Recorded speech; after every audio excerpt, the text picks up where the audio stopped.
But did you know that the Federal Reserve has their own police force?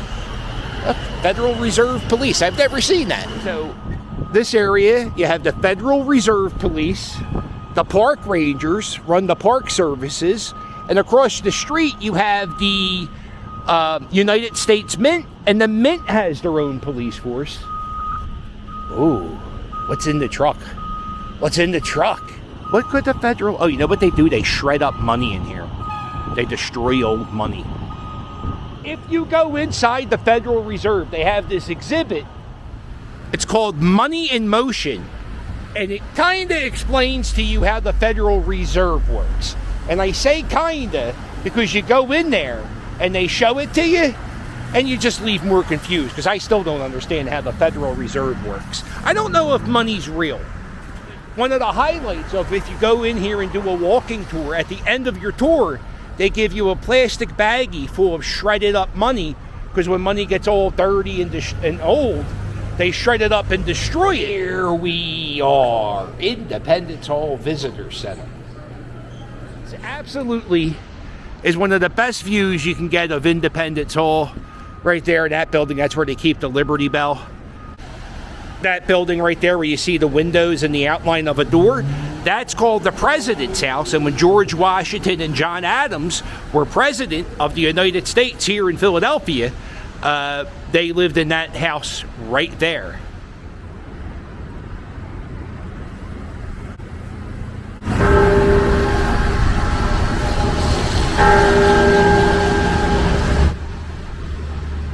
Cool thing about that bell is it's not just a bell, it's a bell made of 4 cannons.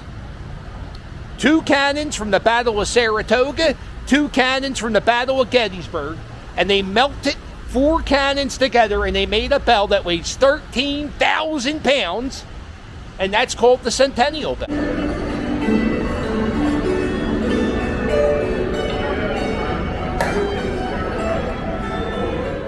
I was in Gettysburg yesterday, and I thought that the sweatshirt prices at Gettysburg were outrageous. I didn't really bitch about it in the video, but the visitor center here, man, same thing, really ridiculous. $71 for a hoodie. So I was standing up there where the guy in the red hoodie is. That's where that view of Independence Hall is, and I was talking about the President's House, and this is the foundation of the home of John Adams and George Washington. The house was owned by a guy named Robert Morris. And Robert Morris was this real rich guy. He made a lot of money in the slave trade. He donated this house to the presidents so they had a place to live when they had to go to work, which was right across the street here. And this is the statue of Robert Morris, the man who donated his house to George Washington and John Adams when they were president. He was a slave trader, so this statue does get vandalized once in a while. Somebody wrote slave trader up here. That's why that one section's real white and polished. So that's Robert Morris. After he donated his house to the presidents, a few years later, he wound up in debtor's prison right down the street, the Walnut Street prison. And George Washington was going to pardon him so he could just get out. And he was like, no, let me pay my debt to society. You figure out a way that if you go into debt, you don't have to go into prison. But he was a super, super rich guy. Yeah, he also signed the Declaration of Independence and the United States Constitution.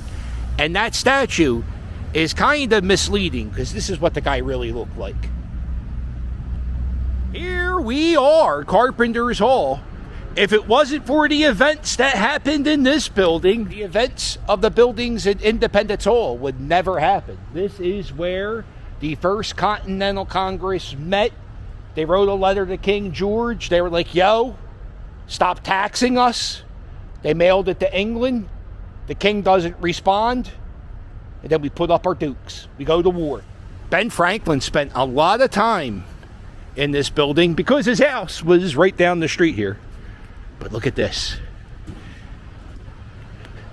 You see this door? You go, why does it have a doorknob, and a doorknob.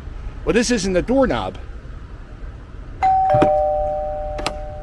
That's a doorbell.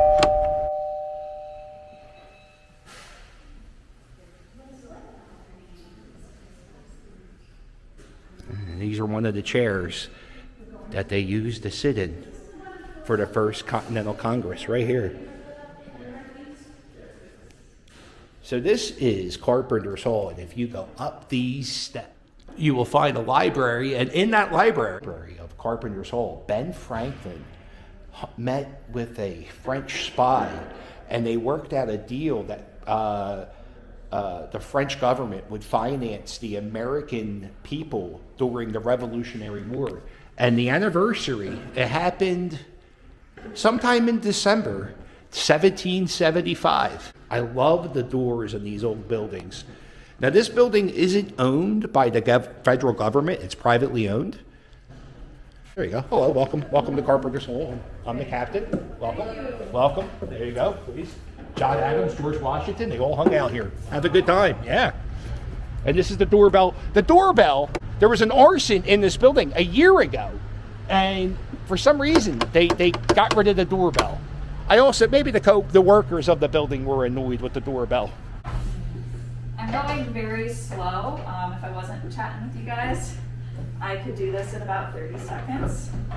2 people working together properly can do it in under 20.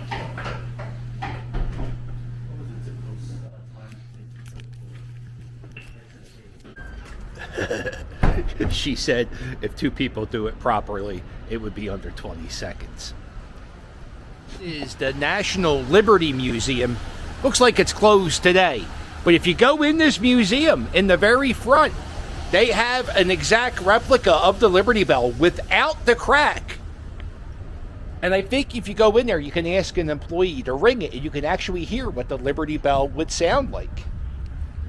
I haven't checked out this building in a while. This is the Science History Institute. It's a free museum, and they talk about the history of science. Let's do that museum in 30 seconds. So inside this museum, they talk about the history of science. This section up on the second floor talks about the history of chemistry. They have this old Mr. Wizard chemistry set. And I know Mr. Wizard from Nickelodeon. I think he was bald, but look, he was back in the day. I didn't know Mr. Wizard was a black and white guy. This is DDT bug repellent. They don't make it anymore because I think it gets people sick, causes cancer. But I know DDT as the finishing hold from Jake the Snake. National Museum of American Jewish History. It's about 4 o'clock, and this museum closes at 5. Let me show you some of the cool things they have on display in this free museum. They have this section where they talk about how some Jewish settlers moved out west to the United States, and you can play dress up.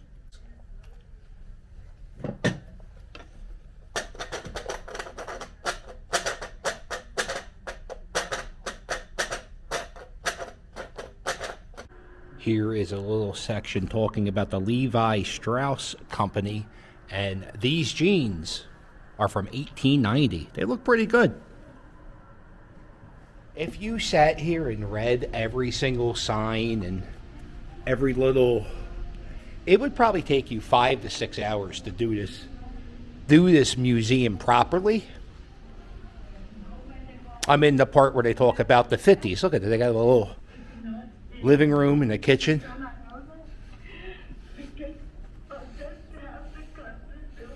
I like this kitchen.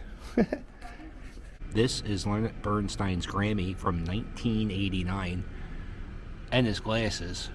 You know those goofy things Ruth Bader Ginsburg wore around her neck? That's one of those goofy things she wore around her neck. Laced oily. Article about Steven Spielberg. And this is a prop from the movie Schindler's List. It's the actual list.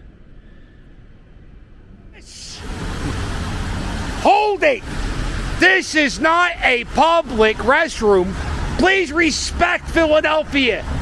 Seek relief in an appropriate place. This is the pedestrian tunnel Underneath the Ben Franklin Bridge, talks about a little bit of the bridge history of Philadelphia. That's Walt Whitman sitting on the Walt Whitman Bridge. I don't see Betsy. There's the Betsy Ross flag with the Betsy Ross Bridge. Look at this. And there is Ben Franklin standing on the Ben Franklin Bridge.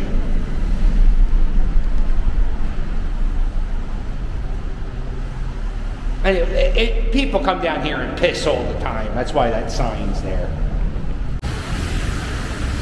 And if you want to risk your life, you can walk across the Ben Franklin Bridge and go to Camden, New Jersey. I'm not doing that.